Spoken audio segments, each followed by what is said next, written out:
Hello guys! So, the fire sign, Leo R. Sagittarius. Welcome dito sa aking channel, Kapalaran ni Taytay. Magtanong ka muna bago natin ibigay ang message mo dito sa first tarot deck. So, ano yung tanong mo? Pwedeng ito yung sagot ng first tarot deck. Okay, first sign. Wow. So, yun. Ito yung sagot sa'yo. Within the next few weeks. Fire sign, Leo or Sagittarius, kung may hinihintay ka, may tinatanong ka sa baraha, kailan ba darating, kailan ba matatapos, kailan ko ba makukuha, ito siya, within the next few weeks. So, kailangan mong maging patient. Maghintay tayo kasi next few weeks pa siya darating, or next few weeks pa yung sagot sa'yo ng baraha.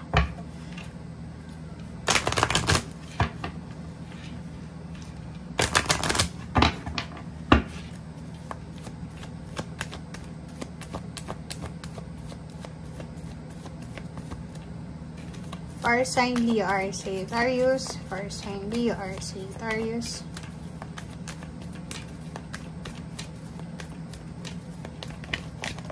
Oops, mature man. Okay. Wow! Fire sign, Leo or Sagittarius. Nakakaloka. Tingnan mo yung baraha mo dito, oh. Ang baraha mo dito is nagsasabi na if you're a single, fire sign, Leo or Sagittarius, posibleng babae ka man or lalaki, isang matandang lalaki to. Pwedeng isa siyang ibang lahi siya or pwedeng Pilipino din. Ang posibleng ikakasal sa'yo. Comment down below in few weeks, within the next few weeks, or mag-offer sa'yo ng kasal. Or posibleng kung naghahanap ka ng karelasyon, nakikita natin na isang medyo may edad ng lalaki ang posibleng mag-offer sa'yo ng kasal. Comment down below if resonated ka dyan.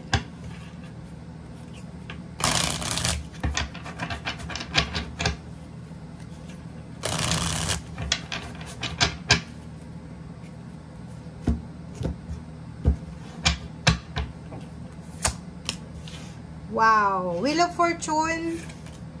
Yun yung pinaka-message ng baraha sa'yo.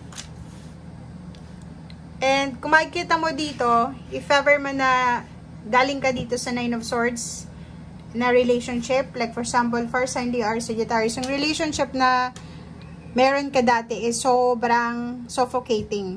Diba? Like, dati ka sigurong may asawa or dati kang may karelasyon na inabuso ka emotionally or financially, or hindi naging maganda yung takbo ng inyong relationship. Sinasabi ng barahan na kung sino man itong darating sa'yo sa ngayon, siya ay magdadala ng pagbabago sa buhay mo. So, iba siya, hindi siya pareho ng mga nauna sa kanya. Okay? So, if ever man trabaho yan, pero ang focus dito, relationship. If ever man na may phobia ka sa relationship, huwag kang magkaroon ng pagdududa dito kasi itong next na relationship na darating sa'yo ay posibleng siya yung magpapabago ng takbo ng buhay mo. 'Di ba? So, nakikita natin dito yung mga tawag dito, pagbabalikan. So, pwedeng babalikan mo yung thoughts or yung emotion or yung ideas ng nangyari sa'yo for the past few years. Mapa-relationship man, money, or family. And marami kang magagandang tanawin. Tanawin ba yun? Hindi. Alaala. Marami kang magandang alaala na posibleng maaalala today. Na yung iba sa inyo dyan is pwedeng magbigay sa inyo ng sadness, or yung iba is magbigay sa inyo ng panghihinayang. Okay? May hinihintay ka. Diba? So, posibleng naghihintay ka ng mensahe regarding work or regarding freedom or positivity. So, nakikita ko sir dito, naghihintay ka, may hinihintay ka eh. Parang naghihintay ka kung kailan darating yung freedom mo.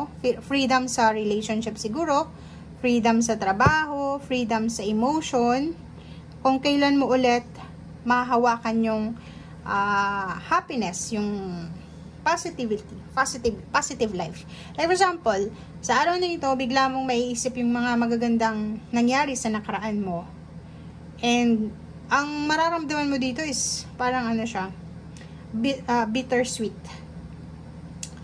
Masaya, kasi nariminis mo yung emotion, happy emotion, but may mga panghihinayang ka lalo na kung wala na yung mga tao sa paligid mo.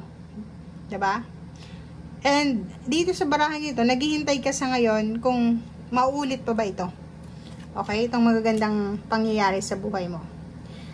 For once, nakikita ko siya dito na tungkol dito sa pamilya. Siguro nag-iisip ka kung kailan ulit kayo magkakaroon ng reunion or kung kailan ulit kayo magkakaroon ng stability. Pwedeng unstable yung relationship mo, unstable yung family mo, maraming nag-aaway, misunderstanding sa loob ng pamilya. So, ang nangyayari sa isa ngayon is alaala na lang nung masaya na nung magkakabati-bati pa kayo, and hindi mo alam kung kailan darating yung time na maayos pa, magiging stable pa ito.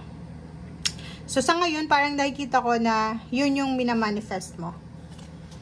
Okay, so yun. For sign Leo or Sagittarius, nakikita natin na may mga iba sa inyo dyan na magsi-celebrate ng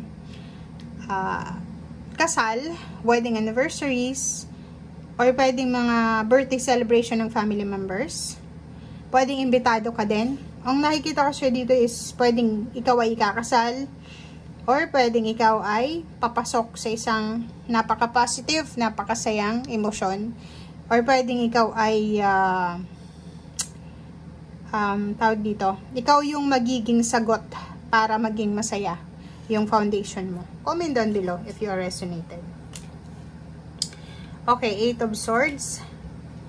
Oh, 'di ba? So, ang nakikita natin dito, if you're a single fire sign, babae ka man or lalaki, na feeling mo, kasi gusto mo ng freedom dito 9 of Swords. Pwedeng hindi ka na masaya sa relationship mo, hindi ka na masaya sa trabaho mo, or hindi ka na masaya sa lugar kung nasaan ka man sa ngayon. Isang water sign, Pisces, Scorpion, Cancer, ang pwedeng mag-offer sa'yo ng freedom. Pwede siyang makatulong sa'yo para makaalis ka dyan sa situation na yan, para makuha mo yung independence or freedom, makaalis ka sa stagnation, makaalis ka sa restrictions, makaalis ka dito sa parang entrapment. Makikita mo tatlo yung dove mo dito. So, ibig sabihin, stability siya na gusto mong makuha. Yung freedom ba na wala kang dapat katakutan. Okay? Ten of Pentacles, sinasabi ng baraha, it's either money ang kailangan mo, pera, or it's either relationship, or it's either support. Pwede kang makautang sa isang water sign, or pwedeng may water sign na mag-offer sa'yo na pautangin ka. Okay? So, pwede din makatanggap sa inyo yung iba ng unexpected lump sum, unexpected windfall ng money. Okay? Thank you guys. Bye!